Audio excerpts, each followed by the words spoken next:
the backup lights and the neutral safety switch. They go to the transmission. And I got the wires in this, I put them inside this casing so they don't get all tore up. You can get up there, you can see it. Oh yeah, it's nice. And there's a bracket back here to hold it. And then I'm gonna attach it to the floor right there so it can't move. And this is a bracket that's made by a company called Made For You. And come on over here. That's all Made For You stuff. And the reason I bought so much of it, the lady that owned the company, she was in pretty bad health. They tried to get me to buy the company, but I didn't want to be part of it. I don't want to go back to work, like I don't work. But I use these brackets for everything. Low Car has bought the company, and Low Car sells all this stuff now. They've got them, that's for your heater hoses, to keep them from dangling around. And then they've got doubles, or if you got 2 gas lines or something like that. If you got brake lines, they got them for that. I really like them. And then I'm also a nut about putting nut certs in, because I don't like sheet metal screws. Mm-hmm. So I got to figure out where I want this thing. This car has no room for anything, or nothing. I wired the air conditioner up Saturday. Took me about 3 hours under the dash trying to get all the wires where they needed to be, because there's no room under there. I have run completely out of room. And when I say completely out, I mean out. I don't know how I'm going to do this. There may not be any way to do this, because I can't get in there to drill it.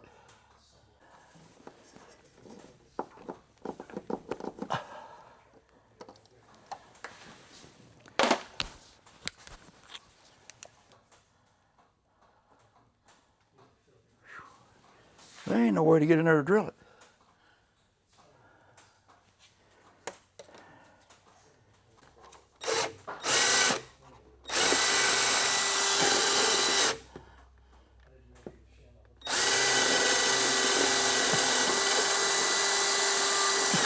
I can't get the drill up in there. Got a 1032 screw in it. It ain't going, it's a stainless screw. It ain't going nowhere. It's not going to rust. It'll be there forever. You put a sheet metal screw in there, it's only as good as the thickness of the floorboard, which isn't much. That's a nut cert in there. So it's there from now on. And that's just one more problem done. This weekend, I wired the air conditioner. It took me about 4 hours to wire the air conditioner. Crazy as that sounds. You ever worked on the dash of a Lancer? That's what the problem is. I've got my starter relay mounted under the dash, because I didn't want it out on the firewall. So I ran the hot wire that actually runs power to the relays for the air conditioner. I ran it direct to the starter relay. The air conditioner had 3 ground wires. I got a ground strip over on this side of the car on the dash. I didn't want to run 3 more wires up on the dash. You've seen how crowded it is under there. Oh, yeah. So I ran me 1 wire from the ground strip over to those panels where I've got the fuse panel made, and put it on a screw in there, and then took the other 3 wires from the air conditioner, put eyelets on them, and tied it all together so it's all grounded with 1 main wire going back to the ground strap. You cannot have too many grounds on a car. Everything should be grounded, and not to a rusty fender well or a rusty frame. You got to run wires. I got wires going into the trunk to every taillight, going to the ground strip. And a 50-year-old frame is rusty, and then ground something to it and wonder why something doesn't work. With a tail light that's dim or a headlight that's dim, it's not grounded good. That's because it's not grounded. Yeah. Well, it's burning, sort of. Okay. If you'll get in right there. Now, look up on the firewall. You'll see a strip there with brass-colored screws in it. See it right there with all them brass-headed screws? No, up here. Okay. On the firewall. See that strip with the brass-headed screws in it? Yeah. That's grounds. Those grounds run all over the car. That's a ground strip. It will be grounded, that the big wire coming out of the end of it will go directly to the battery. It'll actually go to the ground battery cable, which we put on the bolt that holds the starter to the motor. That's where you put a ground strip to. Okay. You ground it to the bolt that holds the starter to the motor. That way the starter's directly grounded. They did a demonstration, Power Master did it, where they had a starter mounted on an engine.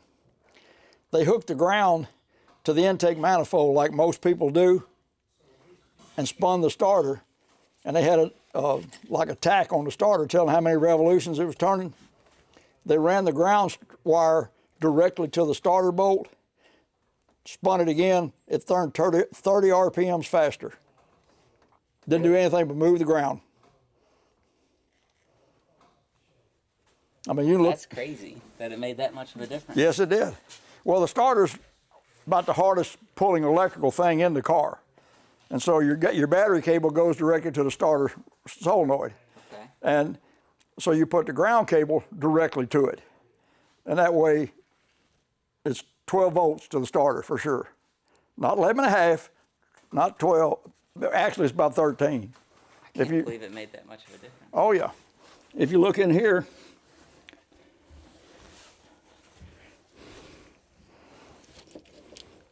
see these ground wires?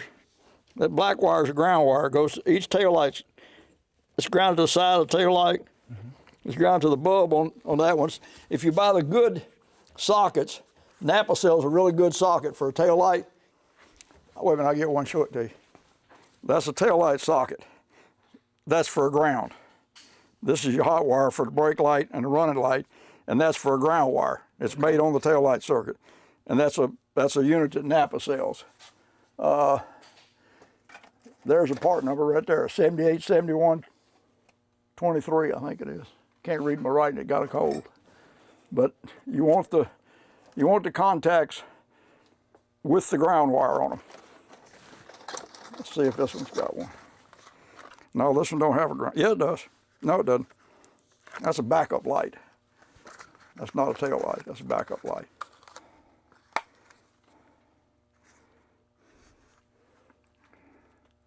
Well, that one doesn't either. That's a backup light. But the tail light, the double contact tail light, you want the one with the ground. You want to put a ground to anything. See that? A lot of people say that's too tight, but that is not too tight. When that thing runs, gets broke in good, this is all new bearings. You take it apart and check it again, it'll lose some of that. But you want to start out at least 25 inch-pounds of drag with no seal.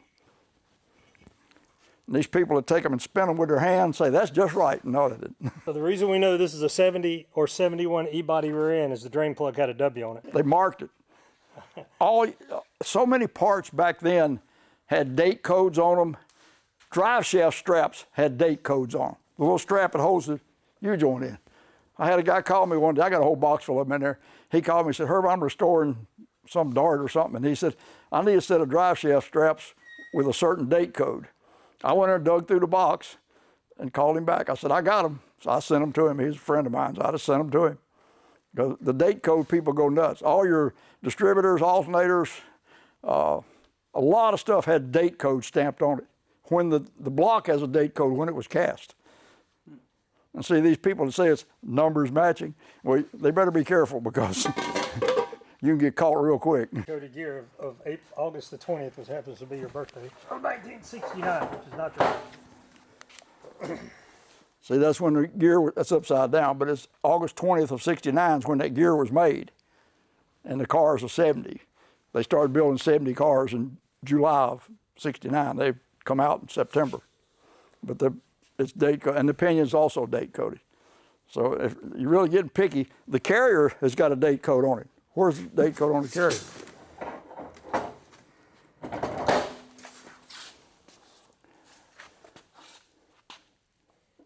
The date code on the carrier is 9/12/69, September the 9th. See it right there? That's when the carrier was made. Well, see, the gear was made in another plant. It was shipped to the rear end place. All that stuff, everything's date coded back then. The thing about the gears and stuff back then, they were really good. They were really quality above what some of this Chinese gears we're getting now is. Because the aftermarket people, they didn't do the date code and all this stuff. That gear was made by Dana. The rear end was made by Dana for Chrysler Corporation. Chrysler's the only people put Danas in street cars. We got them in '67. Oh God, I thought we'd died and gone to heaven, got rid of them 8 3/4. I used to leave the house with my Hemi car, with my '65 car. I had the 8 3/4 that was in the car it came with. It's a 4-speed '65 Hemi car, and I had 2 chunks with me. I'd leave to go race for 3 or 4 days. And if it made it all the way through the weekend without breaking the spider gears, I'd take it. If I ran it 4 days and it didn't break spider gears, I'd take it out, throw the spider gears away, put a new set in. Spider gears in '65 cost me probably 15, 20 grand. That's the only thing we ever broke was spider gears. And then they came out with a Dana in '67. I was at a race somewhere right after I got the car. I had the car jacked up with the cover off the rear end. And Dick Maxwell come by. He said, "What are you doing?" I said, "I'm checking this rear end to make sure everything's okay." He said, "Put the cover back on there and change the grease next Christmas." He said, "Leave that cover on there, you ain't gonna break it." And we never broke them. They just didn't break. With the Pro Stock cars, my '72 car, I broke 2 spider gears all summer long in the rear end. That's the only thing the car broke all summer. So it's a good product then. Oh, the Chrysler stuff was head and shoulders above everybody. I built a Corvette for a guy in '76, and this week, he still got the car. Yeah. It's a small block 4-speed car. And they had this Chevrolet 4-speed they wanted to put in. I said, "That transmission won't work." He said, "What do you mean?" I said, "You got a car here that's gonna really hook up." Well, the first weekend out, they blew the transmission all to pieces. So Jim Cates went down to Chevrolet place and paid $1,500 for a brand new Chevrolet 4-speed Magic something or other, I don't know what it was. We was at Roxborough the next weekend. I'm standing on the starting line with Jim, Mike Walker driving the car. Mike was in here the other day, went to lunch with us. And he pulled second gear about the second or third run of that thing, and it spit the cluster gear and everything right out on the ground. I said, "Now do you want to take it back and put a Chrysler transmission in it, or do you want to go buy another one of them?" And we put a Chrysler 4-speed in it. It's still in there today. Our stuff was just head and shoulders above anything anybody had. It was so, the Chrysler 4-speed was so good, Lakewood made an adapter plate you could bolt to a Chevrolet bell housing and bolt a Chrysler transmission to it. Amazing. That's good then.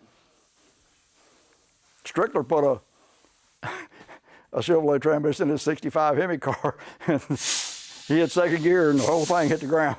It'd blow the cluster gear out the bottom of the transmission. Yeah. Oh, we had good stuff. We really did. We had good stuff. I'll show you a transmission gear. In '69, Chrysler had some transmissions made with the lugs made on the gear. You can see that's not welded on, that's made on there. I ran this gear all summer long, from March until about September, or October, and it rolled low gear off the cluster. Now, if you look at the teeth, they call that etching. Mm-hmm. That's just wearing the thing out, and it never did break. It finally broke low gear. But I shifted that thing, I don't know how many times, several hundred, never boogered the teeth up, never hurt anything. This is where your synchronizer went on. And I don't know how many runs that thing's got on it. Well, you can tell how much it was run by looking at everything was brand new when they gave it to me. We cut the shaft off of it and used it for a line-up shaft, line-up clutches with. I mean, it ain't good for nothing else, but I kept the gear because that gear's probably got, I'm gonna say 400 or 500 runs on it probably. I ran it all summer long, and I run 2 or 3 times a week. And we'd go test and stuff like that. It's terrible. I ran a red stripe transmission in my Demon '72 car. Red stripe was a NASCAR gear set. It had a 119 third gear instead of a 135 third gear. If I was dead beside somebody and we put them in high gear at the same time, I was going to drive away from him. Because my car dropped 1,000 RPMs where theirs dropped 2,000. And mine was right in the middle of the power band. I love that transmission. It was just great. And if the guy that I'm talking about sees this video, please get in touch with us, because he'll know who it is when I'm telling this. We're the largest rear end dealer in the country. Nobody was even close to us, especially with the Danas. I had a guy call me on a Monday morning. He said, Herb, I understand you sell a lot of Dana rear ends. I said, yes, sir.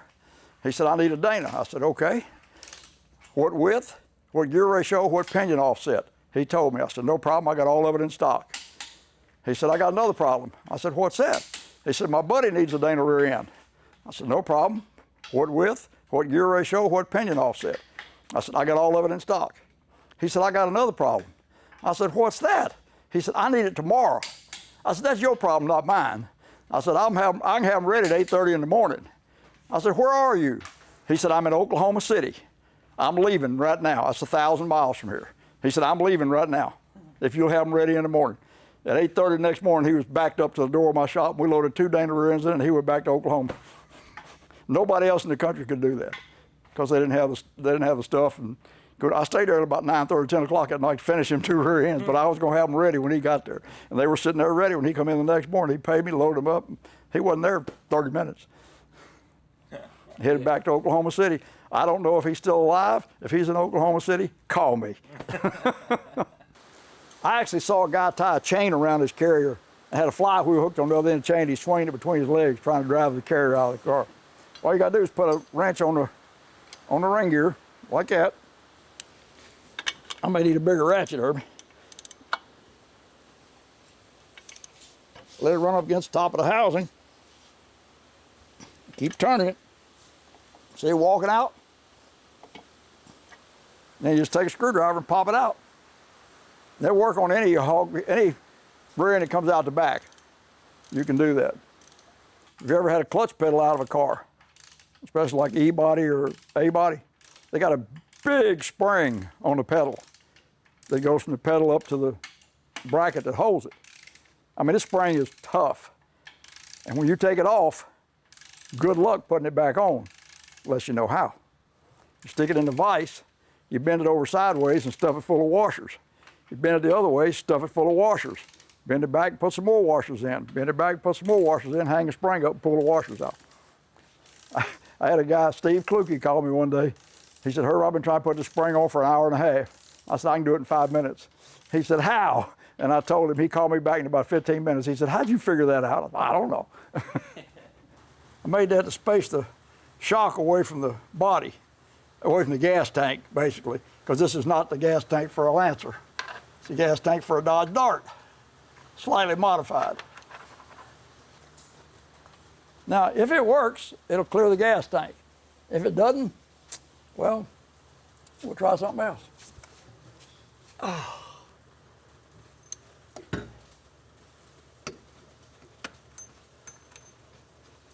Wait a minute. I always put silicone paste on everything, like that. You buy one can of it, it'll last you forever. Guess what?